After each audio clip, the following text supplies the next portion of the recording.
আছে সব যেন ওঠে। কেন এইভাবে মদ তৈরি হয় এখানে, বাড়িতেও অশান্তি হয়, রোজের মদ খাওয়া এখানে।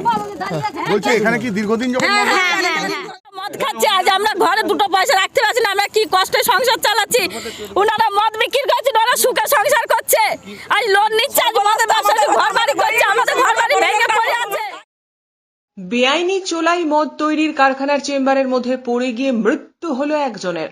হালি শহরে বেআইনি চোলাই মদের কারখানার চেম্বারের মধ্যে পড়ে গিয়ে মৃত এক, আহত আরো দুই। হালিশহর জেটিয়া থানার পলাশী মাঝিপাড়া গ্রাম পঞ্চায়েতের দাঁড়িওয়ালা আদিবাসী পাড়ার ঘটনা। মৃতের নাম মুকুট সোরেন। মৃতের বয়স 35 বছর। তার বাড়ি শিবদাসপুর থানার আটিসারা গ্রামে। স্থানীয়দের দাবি 8 ফুট গভীর চেম্বারের ভেতর থেকে মদ তৈরির উপকরণ রাখা থাকে।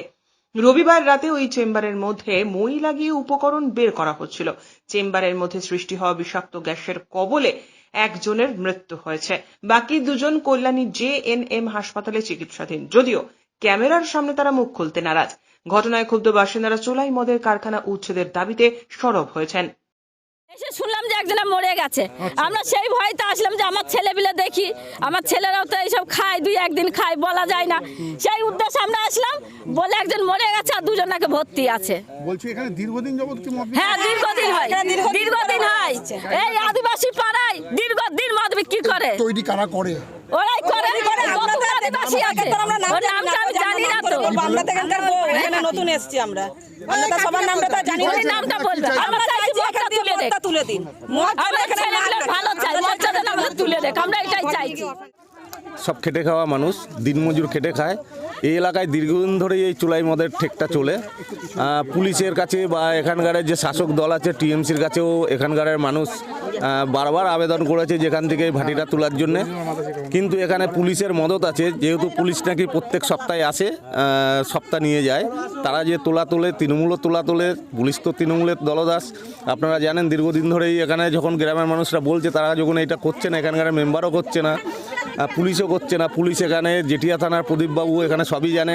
প্রদীপবাবু রাত্রিবেলা ডেড বডিগুলো না জানিয়ে, গ্রামের মানুষরা জানেই না, ডেড বডিগুলো নিয়ে চলে গেছে। যে এই কাজটা করে সেও তৃণমূলেরই একটা কর্মী, অ্যাক্টিভ কর্মী। তৃণমূলের কর্মী বলতে কি, অ্যাক্টিভ কর্মী। এখানকার শান্তিপ্রিয় মানুষ। আমরা চাই যে এখান থেকে এই ঠেকটা উঠে যাক। এখানে ছোট 16 বছর 18 বছরের ছেলেরা পর্যন্ত এই চুলাইটা খাচ্ছে। আজকে পশ্চিমবাংলার অবস্থাটা কি দেখেছেন? TMC তো তোলা তুলছেই, আর এই তোলার পেছনে রেখে দিয়েছে যে যত মানুষ যারা মুখ খুলে কথা বলবে তাদেরকে চুল্লু মদ বাংলা খাইয়ে ভুলিয়ে রাখায়। উন্নয়নের নাম নেই, শুধু চুল্লু। আর এলাকার লোকের অভিযোগ এখানে মেম্বার আসে না দীর্ঘদিন যাবত। মেম্বার আসে, পুলিশ আসে, কিন্তু সপ্তাহটা নিয়ে চলে যায়। লাস্টে যখন বেরোতে পারছে না, লোক চিলামিলি করছে, ডাকাডাকি করছে। লাস্টে এখান থেকে লোকজন হাম্বর নিয়ে কি গিয়ে তৈরি হতো? চুলাই মদ তৈরি হতো। চোলাই মদ তৈরি হতো ট্যাঙ্কের মধ্যে। কতদিন যাবত হচ্ছে? প্রায় ধরুন আমার বয়স ততই দীর্ঘদিন যাবত। আপনারা বাধা দিয়েছিলেন এলাকার লোক হিসেবে? আমরা বাধা দিতে বলতে, আগে একবার রেট হয়েছিল, ঝামেলা অশান্তি হয়েছিল, হওয়ার পর থেকে বন্ধ হয়নি। আর হচ্ছে বন্ধ হয়ে যাবে আস্তে আস্তে। পুলিশ তো নিয়মিত আসতো, পুলিশ এখানেই থাকে। আপনারা গিয়ে কি দেখলেন? তারপরে তিনজন পড়ে রয়েছে। হ্যাঁ, 3 জন ভেতরে। তারপরে আপনারা তুললেন?